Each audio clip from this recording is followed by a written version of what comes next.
Bismillahirrahmanirrahim. Alhamdulillahi rabbil alamin wassalatu wassalamu ala Rasulillah wa ala alihi wa sahbihi ajma'in. Amma ba'd.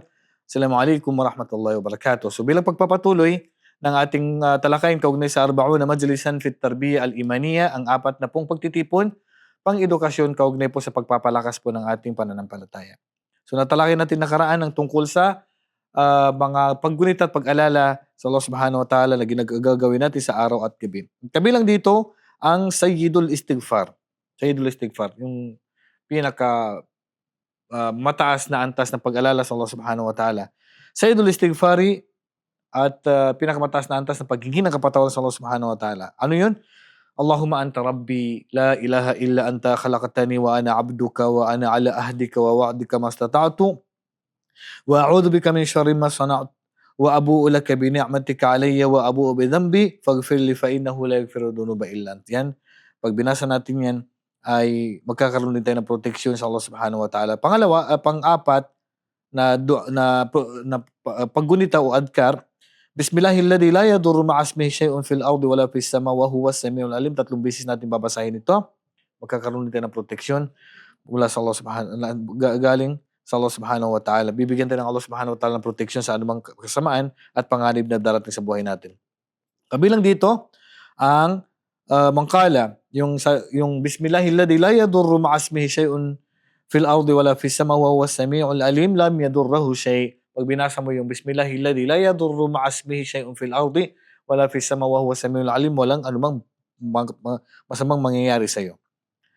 At ganoon din ang adkar na ito, sabi ng propeta sallallahu alaihi wasallam, man nazala manzilan faqala a'udhu bi kalimatillahi tammat min syarri ma khalaq lam yadurruhu syai'un hatta yartahila min manzilihi dhalika.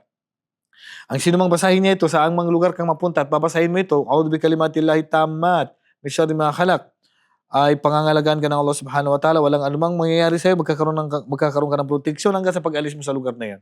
Subhanallah. Ang daming pwede natin basahin na proteksyon na itinuro sa atin ng propeta sallallahu alaihi wasallam.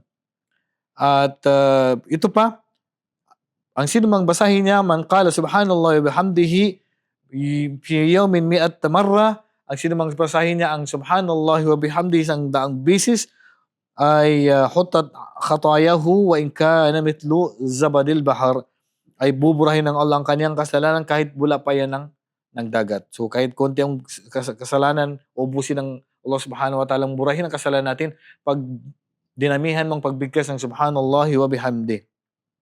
Ngayon, pangalawa, al-majlis al-thani, ang pangalawang pagtitipon, al-dhikr ba'da salawat. Ano yung mga dhikr ba'da salawat? Ang pag-alala sa Allah Subhanahu wa Ta'ala pagkatapos ng ating sala. Ilan sa ibinigay, itinuro ng propeta sallallahu alaihi wasallam pagkatapos ng sala, yung magsabi ka ng astaghfirullah, astaghfirullah, astaghfirullah, 3 beses. Then, Allahumma antas salam wa minkas salam, tabarakta ya dal jalali wal ikram, la ilaha illallah wahdahu la syarika lah, lahul mulku wa lahul hamdu wa huwa ala kulli syai'in qadir. 3 beses. Pagkatapos sabihin niya, Allahumma la mani'a lima a'tait wa la mu'ti lima mana'at wa la yanfa'u dhal jaddi minkal jadd, la ilaha illallah wa la na'budu illa iyyah, lahun ni'matu wa lahul fadlu wa lahul thana'ul hasan, la ilaha illallah mukhlishina lahud-din wa law karihal kafirun. Diyan na binabasa natin. Ito po ay sunnah na basahin natin pagkatapos po ng obligadong sala. Then after that, ay pwede natin basahin ang subhanallah 33 times. Subhanallah, subhanallah 33 times. Then pagkatapos ng 33 times, alhamdulillah, alhamdulillah 33 times. Then pangatlo, Allahu Akbar, Allahu Akbar.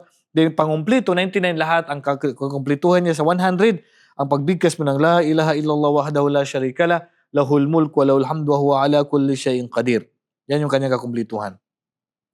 And then, pwede rin natin basahin ang subhanallah ng 10 times, ang alhamdulillah ng 10 times, at ang Allahu Akbar ng 10 times. At mayroon ding naisalaysay na ang subhanallah 11 times, ang alhamdulillah 11 times, at ang Allahu Akbar 11 times.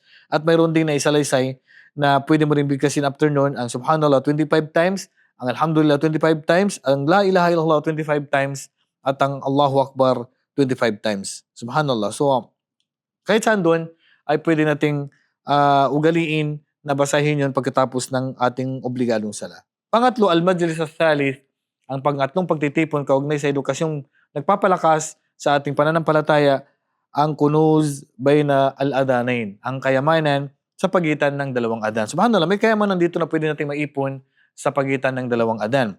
Una dito, sa pagitan ng dalawang adan, ang duaul malaika bil maghfirah. Ang pagsabi ng mga anghel ng Allahumma maghfir lahu, ipapanalangin ka ng mga anghel sa pagitan ng dalawang adan, ang adan at iqama ng kapatawaran. Siyempre, ang dua ng anghel katanggap-tanggap yan. Pangalawa, duauhum lahu birrahma, at idudua ka nila ng kahabagan ka naman ng Allah.